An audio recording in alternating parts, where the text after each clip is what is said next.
This recording is by Mark Smith of Simpsonville, South Carolina. Blessed Are the Meek by G.C. Edmondson. The strangers landed just before dawn, incinerating a good li of bottomland in the process. Their machines were already busily digging up the topsoil. The Old One watched, squinting into the morning sun. He sighed, hitched up his saffron robes, and started walking down towards the strangers. Griffin turned, not trying to conceal his excitement. "You're the linguist. See what you can get out of him." "I might," Kung Su ventured sourly, "if you'd go weed the air machine or something. This is going to be hard enough without a lot of kibitzers cramping my style and scaring old Pruneface here half to death." "I see your point," Griffin answered. He turned and started back towards the diggings. "Let me know if you make any progress with the local language." He stopped whistling and strove to control the jauntiness of his gait. "Must be the lower gravity and extra oxygen," he thought. "I haven't bounced along like this for 30 years. Nice place to settle down if some promoter doesn't turn it into an old folks' home." He sighed and glanced over the diggings. The rammed earth walls were nearly obliterated by now. "Nothing lost," he reflected. "It's all on tape, and they're no different from 1,000 others, at any rate." Griffin opened a door in the transparent bubble from which Albañez was operating the diggers. "Anything?" he inquired. "Nothing so far," Albañez reported. "What's the score on this job? I missed the briefing." "How'd you make out on 3, by the way?" "Same old stuff, pottery shards, and the usual junk. See it once, and you've seen it all." "Well," Griffin began, "it looks like the same thing here again. We've pretty well covered this system, and you know how it is. Rammed earth walls here and there, pottery shards, flint, bronze and iron artifacts, and that's it. They got to the Iron Age on every planet, and then blooey." "Artifacts all made for humanoid hands, I suppose.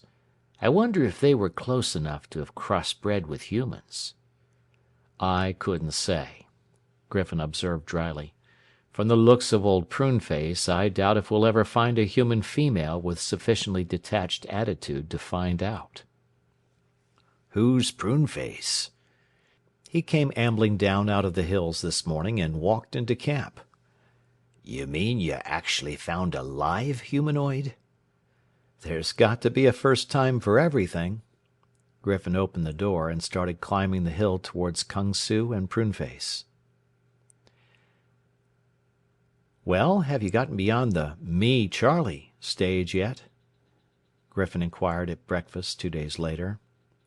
Kung Su gave an inscrutable East Los Angeles smile. "As a matter of fact, I'm a little farther along. Joe is amazingly cooperative." "Joe?" "Spell it Cho, if you want to be exotic. It's still pronounced Joe, and that's his name. The language is monosyllabic and tonal. I happen to know a similar language." "You mean this humanoid speaks Chinese?" Griffin was never sure whether Kung was ribbing him or not. "Not Chinese. The vocabulary is different, but the syntax and phonemes are nearly identical. I'll speak it perfectly in a week. It's just a question of memorizing 2,000 or 3,000 new words. Incidentally, Joe wants to know why you're digging up his bottomland. He was all set to flood it today." "Don't tell me he plants rice!" Griffin exclaimed. "I don't imagine it's rice, but it needs flooding, whatever it is." "Ask him how many humanoids there are on this planet." "I'm way ahead of you, Griffin. He says there are only a few thousand left. The rest were all destroyed in a war with the barbarians." "Barbarians?" "They're extinct." "How many races were there?" "I'll get to that if you'll stop interrupting," Kung rejoined testily. "Joe says there are only 2 kinds of people. His own dark, straight-haired kind, and the barbarians. They have curly hair, white skin, and round eyes. You'd pass for a barbarian, according to Joe, only you don't have a face full of hair. He wants to know how things are going on the other planets. I suppose that's my cue to break into a cold sweat and feel a premonition of disaster. Griffin tried to smile, and almost made it. Not necessarily, but it seems our Iron Age man is fairly well informed in extraplanetary affairs. I guess I'd better start learning the language. Thanks to the spade work Kung Su had done in preparing hypno-recordings, Griffin had a working knowledge of the rational people's language 11 days later when he sat down to drink herb-infused hot water with Joe and the other Old Ones in the low-roofed wooden building around which clustered a village of 200 humanoids. He fidgeted through interminable ritualistic cups of hot water. Eventually Joe hid his hands in the sleeves of his robe and turned with an air of polite inquiry. Now we get down to business, Griffin thought. Joe, you know by now why we're digging up your bottomland. We'll recompense you in one way or another. Meanwhile, could you give me a little local history? Joe smiled like a well-nourished bodhisattva. Approximately how far back would you like me to begin? At the beginning. How long is a year on your planet? Joe inquired. Your year is 8.5 days longer. Our day is 300 heartbeats longer than yours. Joe nodded his thanks. More water? Griffin declined, suppressing a shudder. 5 million years ago, we were limited to one planet, Joe began. The court astronomer had a vision of our planet in flames. I imagine you'd say our sun was about to nova. The Empress was disturbed and ordered a convocation of seers. One fasted overlong and saw an answer. As the dying seer predicted, the Son of Heaven came with fire-breathing dragons. The fairest of maidens and the strongest of our young men were taken to serve his warriors. We served them honestly and faithfully. 1,000 years later, their empire collapsed, leaving us scattered across the universe. 3,000 years later, a new race of barbarians conquered our planets. We surrendered naturally, and soon were serving our new masters. 500 years passed, and they destroyed themselves. This has been the pattern of our existence from that day to this. You mean you've been slaves for 5 million years? Griffin was incredulous. Servitude has ever been a refuge for the scholar and the philosopher. But what point is there in such a life? Why do you continue living this way? What is the point in any way of life? Continued existence. Personal immortality is neither desirable nor possible. We settled for perpetuation of the race. But what about self-determination? You know enough astronomy to understand novae. Certainly you realize it could happen again. What would you do without a technology to build spaceships? Many stars have gone nova during our history. Usually the barbarians came in time. When they didn't. You mean you don't really care? All barbarians ask that sooner or later. Joe smiled. Sometimes towards the end they even accuse us of destroying them. We don't. Every technology bears the seeds of its own destruction. The stars are older than the machinery that explores them.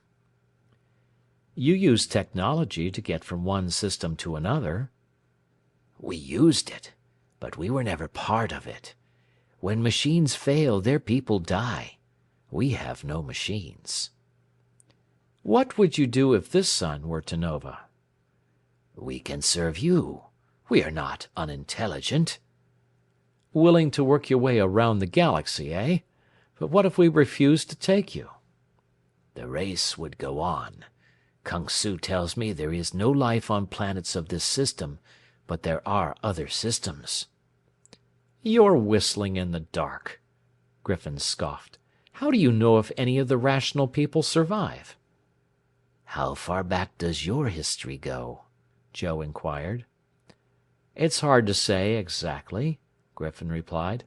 Our earliest written records date back some 7,000 years. You are all of one race?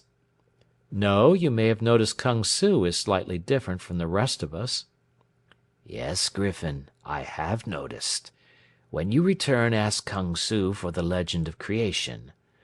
More hot water? Joe stirred, and Griffin guessed the interview was over. He drank another ritual cup, made his farewells, and walked thoughtfully back to camp. Kung, Griffin asked over coffee next afternoon, how well up are you on Chinese mythology? Oh, fair, I guess. It isn't my field, but I remember some of the stories my grandfather used to tell me. What is your legend of creation? Griffin persisted. It's pretty well garbled, but I remember something about the Son of Heaven bringing the early settlers from a land of 2 moons on the back of his fire-breathing dragon. The dragon got sick and died, so they couldn't ever get back to heaven again. There's a lot of stuff about devils, too. What about devils? I don't remember too well, but they were supposed to do terrible things to you and even to your unborn children if they ever caught you. They must have been pretty stupid, though. They couldn't turn corners. My grandfather's store had devil screens at all the doors, so you had to turn a corner to get in.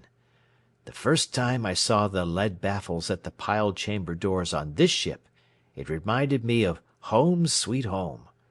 By the way, some young men from the village were around today. They want to work passage to the next planet. What do you think? Griffin was silent for a long time. Well, what do you say?